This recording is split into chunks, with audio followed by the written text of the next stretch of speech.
कोई भी कर्म हो या उपासना हो, साधना हो, जीवन में चलना हो, परंतु यदि शक्ति नहीं है शरीर में तो सभी कर्म व्यर्थ हो जाते हैं।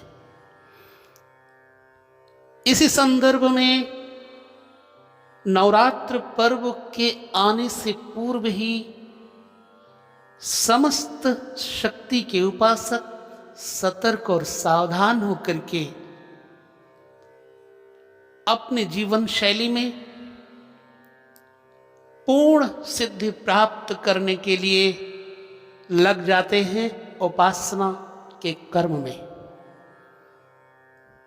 जी हां, शक्ति की उपासना के बिना आप जीवन धारण नहीं कर सकते और ना ही आप लक्ष्मीवान बन सकते हैं, ना शक्तिवान बन सकते हैं, ना पुत्रवान बन सकते हैं, ना धनवान बन सकते हैं।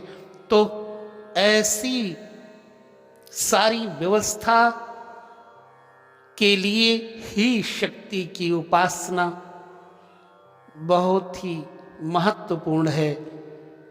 क्या करना चाहिए? नवचंडी विधान, शतचंडी विधान, सहस्त्र चंडी विधान, लक्ष्य चंडी विधान,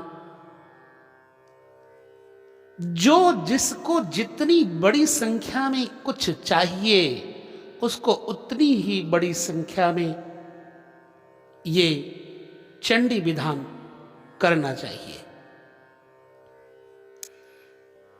वर्तमान समय में ये उपासना प्रायः समयाभाव के कारण सभी लोग नहीं कर पाते, तो क्या करते हैं?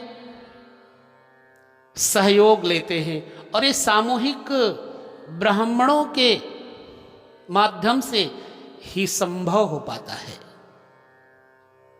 नवचंडी के विधान की चर्चा हम करते हैं।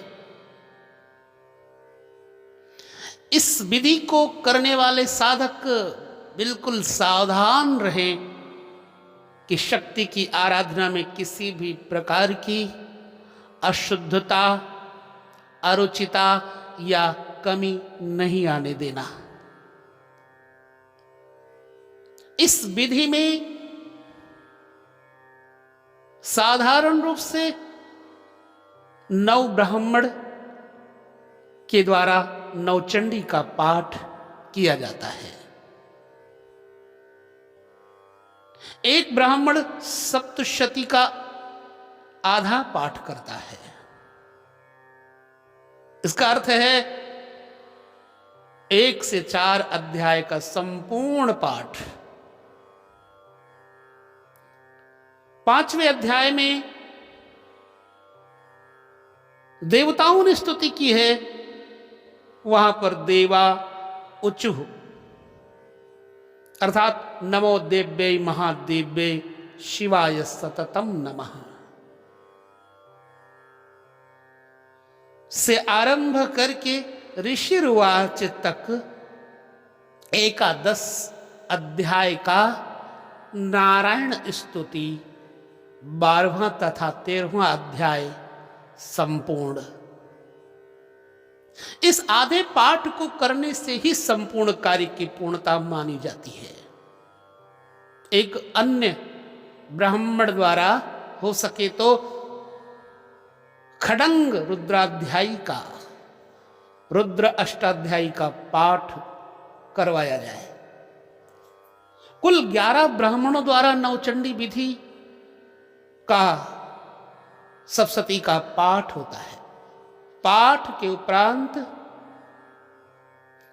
उत्तरांग करके अग्नि स्थापना करके पूर्णाहुति देते हुए हवन किया जाता है, जिसमें नवग्रह समिधाओं से ग्रह योग, सप्तशती के पूर्ण मंत्र, श्री सूक्त, वाहन और शिव मंत्र सद सूक्त का प्रयोग होता है।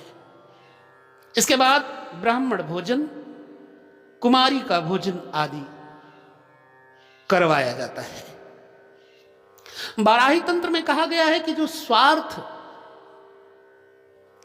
हेतु सार्ध नवचंडी का प्रयोग को संपन्न करता है जो साधक, वह साधक जीव मनुष्य प्राण मुक्त होने तक भय मुक्त रहता है, राज्य और श्री तथा संपत्ति प्राप्त करता है।